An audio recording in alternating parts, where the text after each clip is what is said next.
All right, so when I first heard this, I'm not going to lie, I was making phone calls. I still have a lot of calls to make.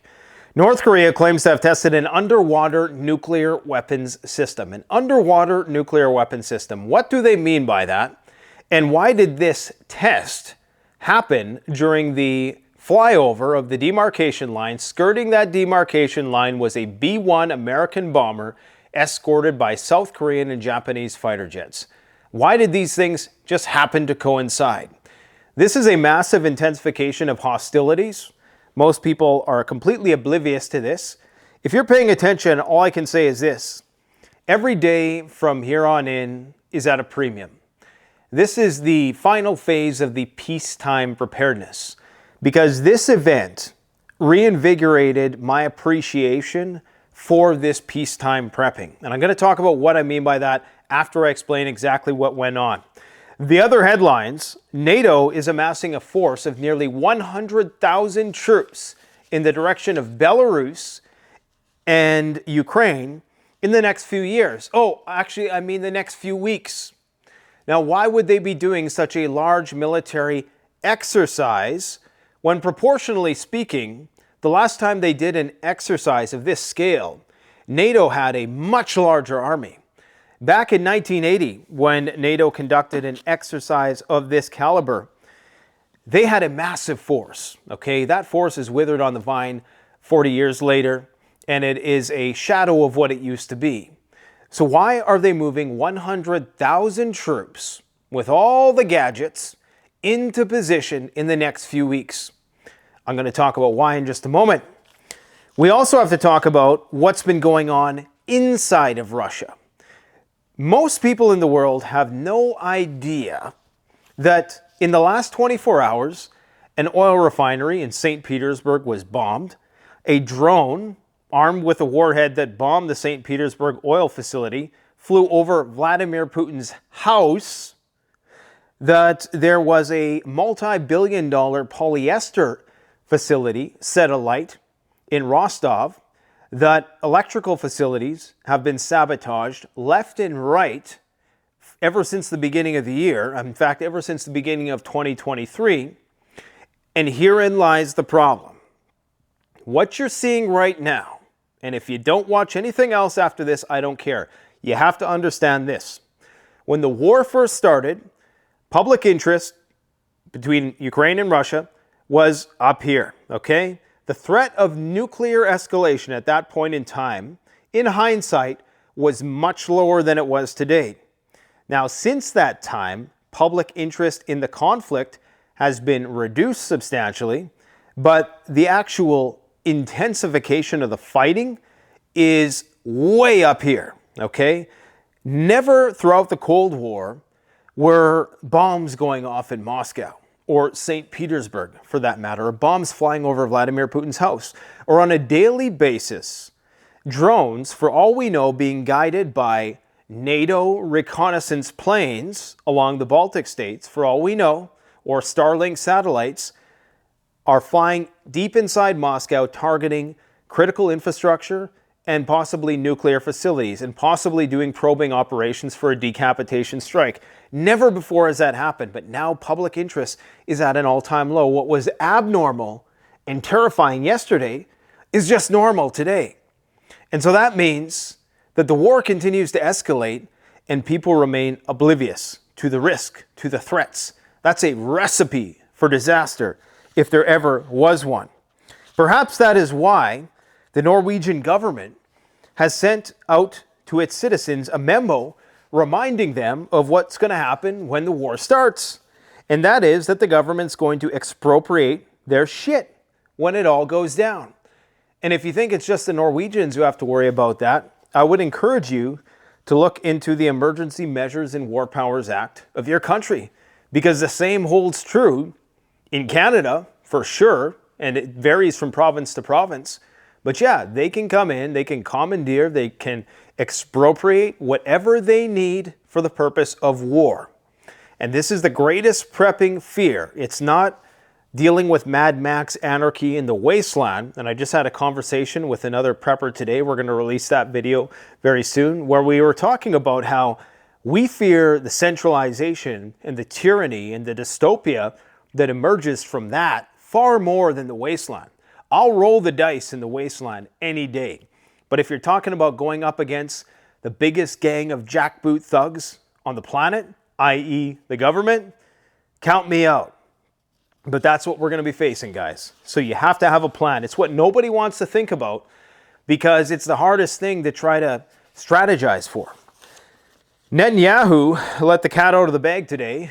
He said the quiet part out loud when he said that, who said we would not attack Iran? Basically a not so Freudian slip, but a confession that they're going to attack Iran. If you didn't know, in the last 48 hours, a soft war between Pakistan and Iran has begun.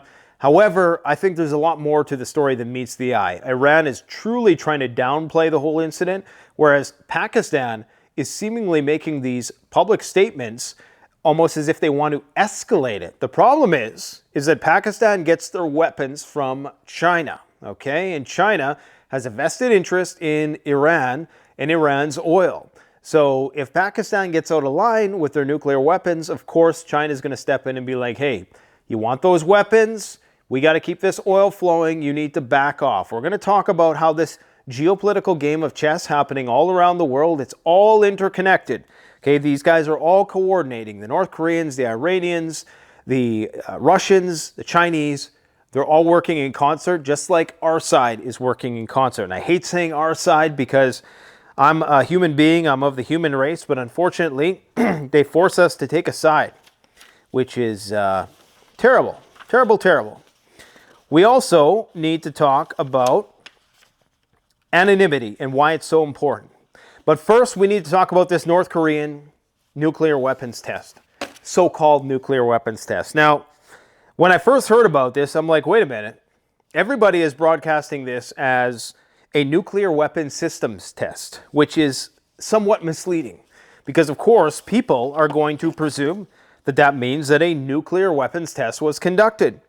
Now, this is all that North Koreans said, was we conducted a nuclear weapon systems test. I'm sure they have indicators, radioactivity detectors within the region that they could detect if a nuclear weapon went off. I'm sure they got some kind of seismology equipment, and there's other ways they can, determine whether a nuke went off. I don't know if it's more difficult underwater or not. According to a South Korean analyst, this was just a test of the actual drone itself. So this is an underwater drone. It has a range of up to 1,000 kilometers. Okay, that's a long distance, especially when you're talking about South Korea. Why would the North Koreans, if they're going to war with South Korea, need a drone that has a range of 1,000 kilometers? Well, it's so that this thing can float around, find a target, and, of course, make a big explosion, which would take out a submarine. Before his untimely passing, former CIA analyst, who we've interviewed on the channel many times, Peter Pry, warned me that one of the primary goals of these underwater nuclear drones was for the purpose of taking out that leg of the nuclear triad. So the most challenging part of a nuclear Armageddon scenario for the other side is how to deal with our submarines, because by and large, depending on who you talk to, and people have different ways of looking at this, some will say, no, the Russian submarines are superior because they can launch from further away. Some will say ours are superior because they're more accurate, and there's a lot of details to go over. But by and large, that's the most challenging part of the nuclear triad. You can probably take out the land-based ones, even though Russia has them on mobile platforms. You can take out the bombers. Those are probably going to be the easiest if you can get them before they go up in the air. What you can't do is take out the submarines, okay? So if you can find a way to create a big enough explosion, get close enough to a submarine before it gets taken out, and neutralize that threat, then that's one less 16 missiles or whatever those things hold. I think it's like 16 to 70 nuclear missiles on an American submarine. That's saving a lot of lives, potentially, if you're the Russians or the Chinese or the North Koreans. So this was the statement, by and large. Again, as far as we know, the HAL 523 was not armed with a nuclear warhead. However, the jury is still out on that, because all we know is what the North Koreans said is that a test was conducted. Now, this got me thinking because the apathy in the wake of this test was profound. I mean, in spite of the fact of the misleading headline that indicated underwater nuclear weapons test, and in spite of the fact that many people online assumed that this was a nuclear weapons test, I've seen people joking about it. In fact, I've seen more jokes about how the fish are going to turn green than a concern about this situation escalating, which tells me that these people have no idea how severe this would be if North Korea tested a nuclear weapon in the current climate, because it's not the same as it was when they did their last nuclear test. Tensions are much higher now. There was a lot of guardrails in place at that time that don't exist today, okay? And plus, if you take as a whole the current geopolitical tension in the world, plus North Korea now has the actual proven ability to deliver nukes over long distances. They have a much larger arsenal. Their military has been built up. And it's just a different state of affairs. And people are joking about this. So this really reinvigorated my appreciation for right now. Because I thought this was it. Okay? I was making phone calls. I'm like, I need hundreds of this. I need thousands of this because I know my phone's going to be blowing up when it goes down. And this just reminded me of every day that we have to prepare before it goes down is a blessing. Because you might think you're squared away, right? But if you have plans to build a cabin, to build that solar array, to do whatever you got to do, good luck doing it when there's a mad dash and there's a game of musical chairs and the music stops. It's going to be impossible. We all seen that happen during the pandemic. 3, 4, 5, 6 month wait times for some products. It's going to be a hell of a lot worse when that first nuclear bomb goes off. It doesn't matter if it's a test or otherwise. And for all we know, maybe there was some nuclear materials here. We just don't know. But it just reminded me of that. And if it's true that people are going to acquiesce to the idea of a world of nuclear tests, once again, once we transcend that threshold, when nuclear testing becomes the norm, once again, then again, in the current climate, that's a very scary state of affairs. It's not to say that we haven't had high tensions running before, but we've never had nuclear testing done when the capital city of the country with the most nuclear weapons was being bombed on a regular basis, and having saboteurs and having attempts to try to foment unrest. Like today, there were protests in Russia, okay? They got an election coming up. Now, all of these things are going to be converging at the same time. Belarus makes a new nuclear doctrine. They have an election coming up. Russia has an election coming up. Nato is going to be doing like the biggest exercise, proportionally speaking, ever in their history, okay? And it's going to be happening in the direction of Belarus and Ukraine. Around the same time, according to the experts, Russia is going to be initiating an offensive inside Ukraine. All of these things are going to be happening at the same time. Now the North Koreans are fake nuking tests while the American B-1 bombers are flying over. I'm telling you guys, that's why I'm still making phone calls. Because this reminded me of how precious every day is right now. Because once everybody starts going for the stuff, that's it. You know, we have a head start, okay? And just relish the days that not everybody is focused on this stuff. And it's, on the one hand, it's terrifying to know that we're going to be normalized like that. The only benefit of us being normalized to the impending disaster is that maybe the panic will be diminished and minimized. But they are trying to gradually normalize it. I mean, they're putting out mainstream news stories about an imminent World War III. And what are people talking about? What's the latest Mr. Beast video? He paid people $10,000 to sleep in a bunker for 7 days. I'm sure that one's coming. I tell you, man. So anyways, I think I explained enough of what went on there with this drone situation. Trilateral naval exercise.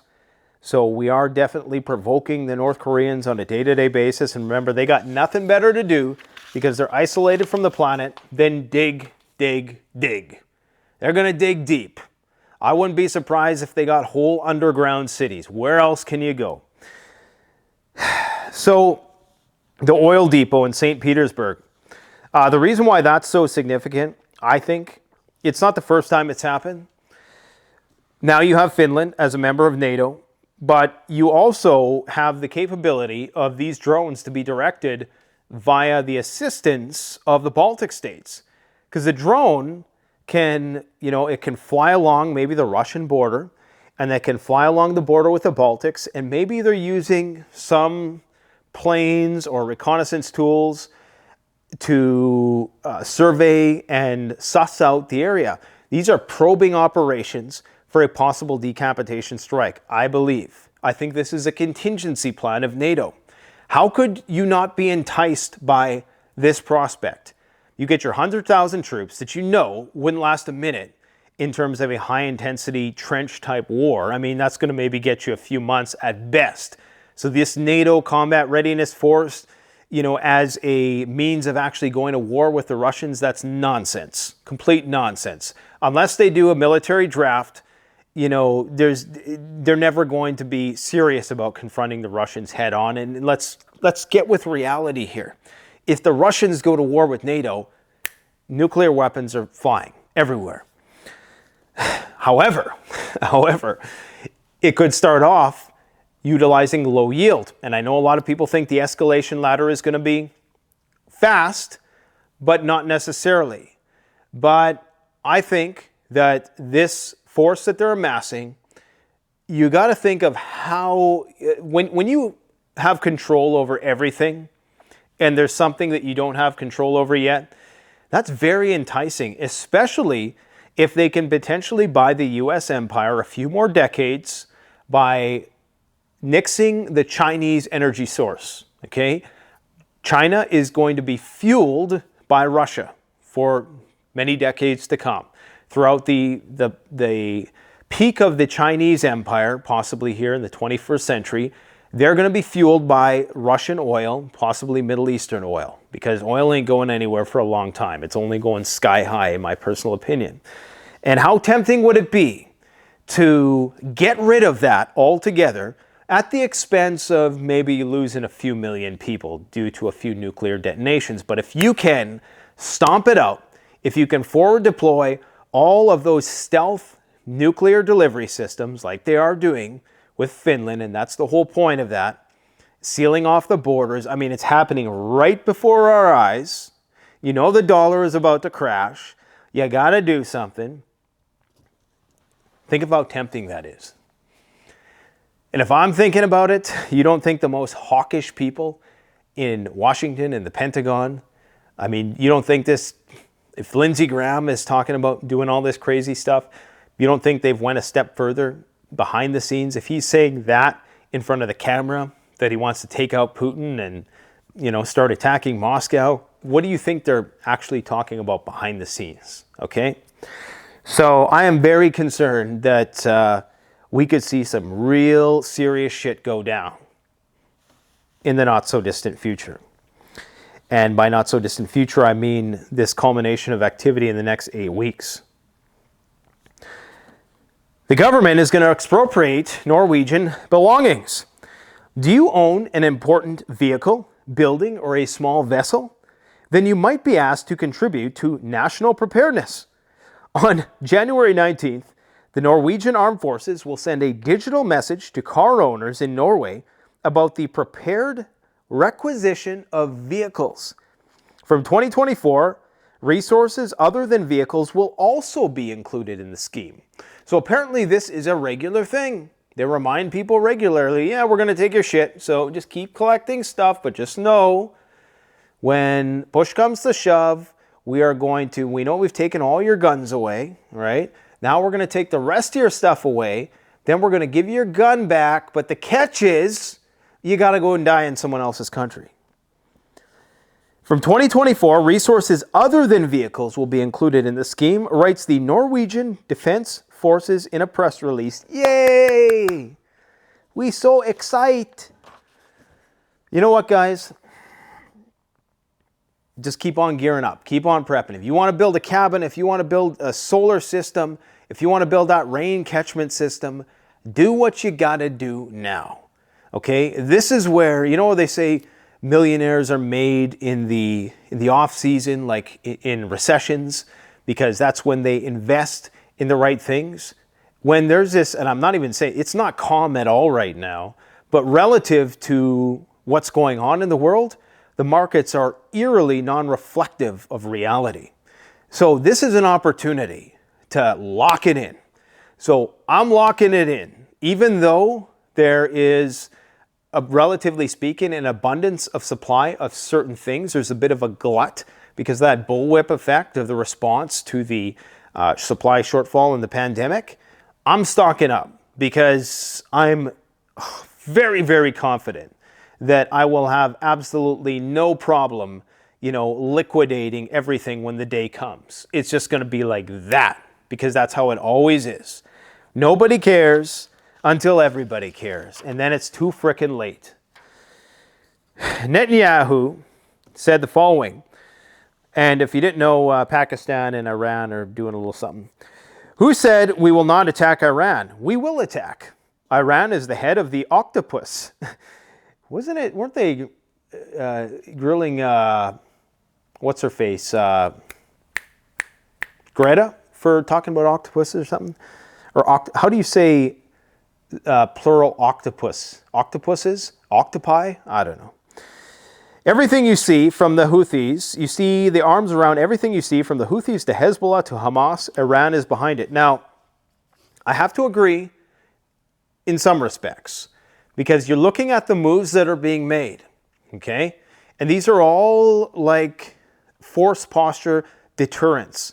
So when Pakistan makes this move, which was unexpected by the Iranians, and I knew it was unexpected because there's no way in hell the Iranians would just start a war with Pakistan when there was no need to do so unless they thought that it was approved by Pakistan.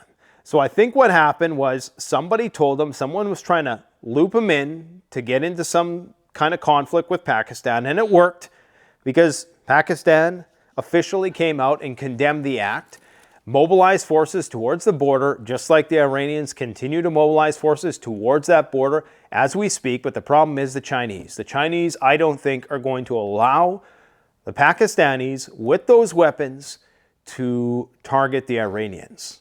Okay, and if they do, then that's going to be the last weapons they get from the Chinese. And that's a problem, okay? And this is where, you know, you have the Indians who are supporting the Iranians because they don't like the Pakistanis. And, of course, the Americans have a pretty good relationship with the Indians who are now building all the stuff. They're the next China. So what a tangled web we weave. It really, at the end of the day, it's going to come down to who has the energy, because these economies that are still growing and skyrocketing and developing, they need energy, and they're going to do whatever they need to keep their population from revolting. And that means getting cheap energy. That first things first. Russia endured a very substantial hack today. Ukrainian hackers from the Blackjack Group stole technical documentation for 500 objects of the Ministry of Defense of the Russian Foundation. We're talking about the data of weapons arsenals, okay? They published some of the maps. This is serious stuff because this could be on the level of what some people say Hamas took from the Israelis during that October 7th operation. Anti-aircraft missile complexes, headquarters, barracks, and technical and project documentation. Hackers also demolished 7 servers and encrypted more than 150 computers of the institution's employees. In fact, Russian special construction companies were left without the entire array of data and backup copies of information.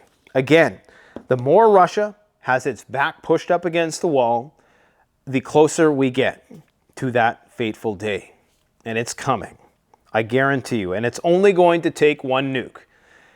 Again, I was very surprised that this most recent nuclear weapons systems test did not get that much attention, and it's hard to know what's being downplayed.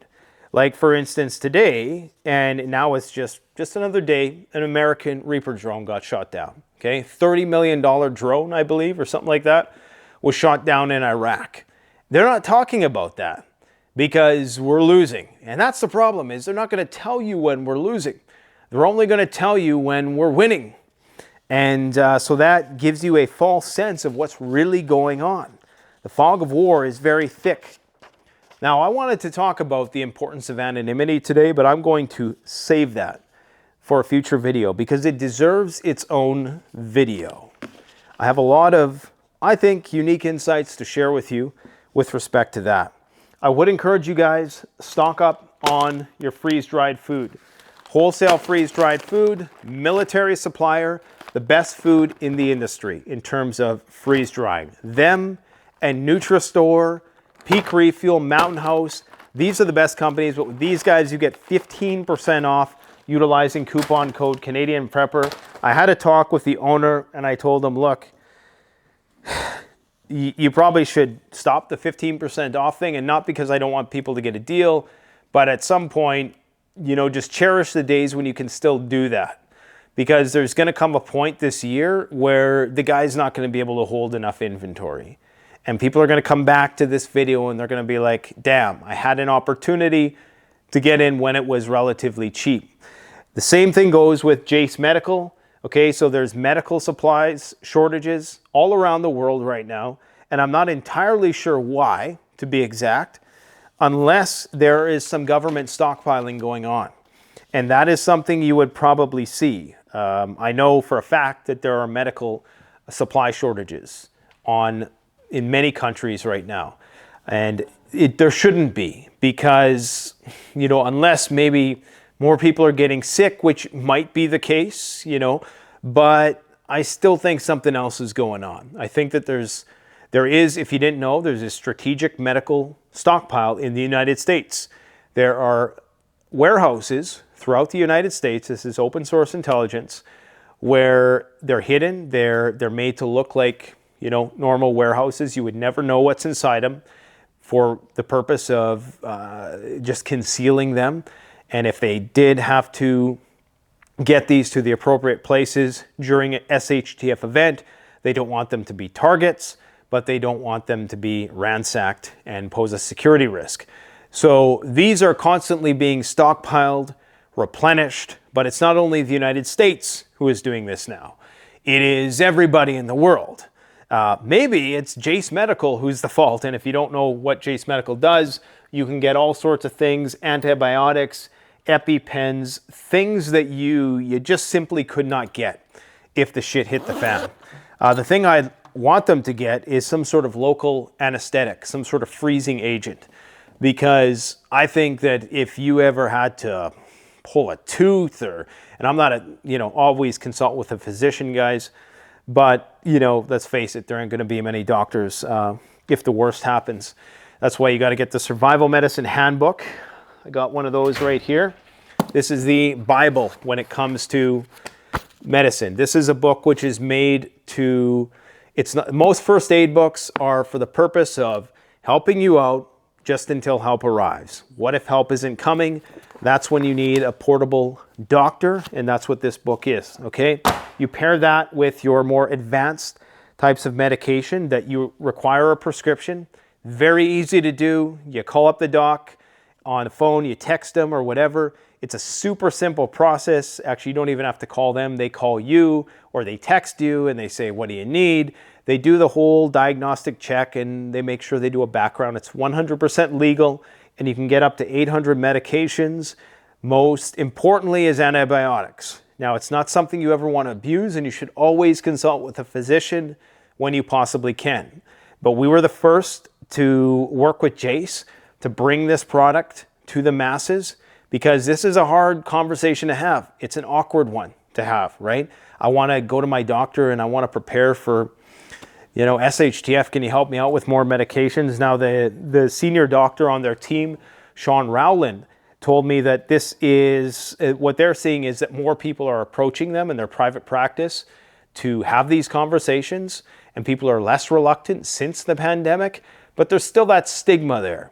So if you want to cut corners, they got all kinds of medications, 800 meds, and medication is, in terms of barter item, like something like this. You know, people talk about precious metals and gold. What if you had, and I would hope that if you knew somebody who was, you know, dying, if it was a child or whoever it was, and they needed medicine, I would hope that you would just give it to them, right? But in terms of like value, there's nothing that beats something so small that can save a person's life. Nothing. All the gold in the world, okay? A person would give all the gold in the world if this would defeat the infection that prevented them from dying, which is why it's so important. So once you get that, you know, you're pretty much squared away in terms of medication, and then you pair that with your first aid training, which you can get from anywhere in any major city, and it only costs usually like $100 or something like that. You might even be able to get it through your job. So take those opportunities when they arise. But I'm telling you, this experience tonight, when I thought that they detonated a nuke, and when I seen the apathy in people, and then I realized, okay, this might have been, it wasn't even, it was apathy because people thought it was a nuke and they were being facetious about it. It was just not a big deal. And so that's very concerning. And so we got to seize the day. Carpe diem, guys. Thanks for watching. Canadian Prepper out.